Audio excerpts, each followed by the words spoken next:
चंद्रपूर शहरा महानगरपालिकेने सौंदर्यीकरणासाठी जे सुमारे 2 कोटी रुपये आले होते, त्या 2 कोटी रुपयामध्ये सौंदर्यीकरणाच्या नावाखाली जे कारंजे, पाण्याचे कारंजे फाउंटेन जे केले आहेत, जवळजवळ 20 ते 25 कारंजे यांनी जिथे जागा मिळेल त्या ठिकाणी लावले एकसारखे.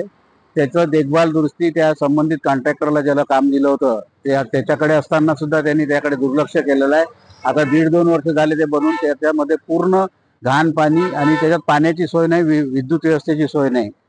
टँकरनी त्या कारंज्यांमध्ये पाणी टाकलं जातं आणि वाटेल तेव्हा चालू केलं जातं, तेव्हा जवळजवळ 80% कारंजे बंद आहे आणि त्याच्यामध्ये पूर्ण घाण, काळं पाणी, मच्छर पैदास केंद्र म्हणजे टाकेस तयार झाले, त्यात डासांचा प्रादुर्भाव, सगळी शहरातली घाण कचरापट्टी त्या कारंज्यांमध्ये टाकली आहे.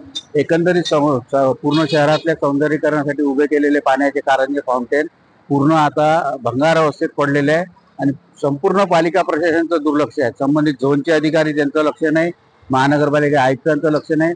केवळ कॉन्ट्रॅक्टरचं हित जोपासायचं, पैसे खर्च करायचे कागदोपत्री आणि 2 कोटी रुपयांचा पूर्णपणे चुराडा केला आहे.